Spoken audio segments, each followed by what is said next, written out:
ನೀವು ನೀಟ್ನಲ್ಲಿ 144 ಮತ್ತು OBC ಅವರು 113 ಮಾರ್ಕ್ಸ್ ತೆಗೆದುಕೊಂಡಿದ್ದರೆ ಧೃತಿಗೆಡಬೇಡಿರಿ. ಇದರ ಅಕ್ಕಪಕ್ಕದಲ್ಲಿದ್ದರೆ ನೀವು MBBS ಮತ್ತು BDS ಸಿಗ್ತಾ ಇಲ್ಲ ಅಂತ ಹೇಳಿ ಧೃತಿಗೆಡಬೇಡಿರಿ. ನೀವು ವೈದ್ಯರಾಗಬೇಕೆಂದರೆ BHMS ಕೋರ್ಸ್ ಮಾಡಿ. ಇದರಿಂದ ನಿಮಗೆ ಒಳ್ಳೆಯ ವೈದ್ಯಕೀಯ ವೃತ್ತಿಯನ್ನು ಪ್ರಾರಂಭ ಮಾಡಬಹುದು.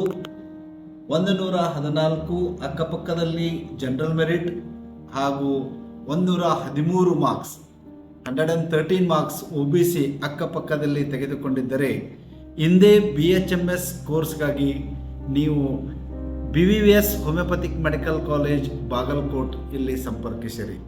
ನಿಮ್ಮ ವೈದ್ಯರಾಗುವ ಕನಸನ್ನು ನನಸಾಗಿ ಮಾಡಿಕೊಳ್ಳಿರಿ. ಒಳ್ಳೆಯ ವೈದ್ಯಕೀಯ ಫೆಸಿಲಿಟಿ ಇರುವುದು ನಮ್ಮ ಸಂಸ್ಥೆಯಲ್ಲಿ. ಮೆಡಿಕಲ್ ಕಾಲೇಜ್ ಇರುವುದರಿಂದ ಎಲ್ಲ ಕ್ಲಿನಿಕಲ್ ಕ್ಲಾಸ್ಗಳನ್ನು 1000 ಸುಸಜ್ಜತೆಯ ಬೆಡ್ ಆಸ್ಪತ್ರೆಯುಳ್ಳ HSK ಹಾಸ್ಪಿಟಲ್ನಲ್ಲಿ ನಿಮಗೆ ನಿಮ್ಮ ಮಕ್ಕಳಿಗಾಗಿ ಕ್ಲಿನಿಕಲ್ ಕಲಿಸಲಾಗುವುದು. ಅದರಂತೆ ಒಂದು ಇಂಟರ್ನ್ಶಿಪ್ ಕೋರ್ಸನ್ನು ಸಹಿತ MBBS ವಿದ್ಯಾರ್ಥಿಗಳ ಜೊತೆಗೆ ತಾವು ಮಾಡಬಹುದು. ಈ ಸುವರ್ಣ ಅವಕಾಶ ಸಿಗುವುದು ಇದು ಒಂದೇ ಸಂಸ್ಥೆ, BVVS ಹೋಮಿಯೋಪತಿಕ್ ವೈದ್ಯಕೀಯ ಮಹಾವಿದ್ಯಾಲಯ ಬಾಗಲಕೋಟೆ. ಕೇವಲ ಸೀಟ್ಗಳು ಬಹಳ ಕಮ್ಮಿ ಇರೋದರಿಂದ ಹಿಂದೆ ಸಂಪರ್ಕಿಸಿರಿ ಹಾಗೂ ತಮ್ಮ ಮಕ್ಕಳ ವೈದ್ಯರಾಗುವ ಕನಸನ್ನು ನನಸಾಗಿಸಿಕೊಳ್ಳಿ. Thank you.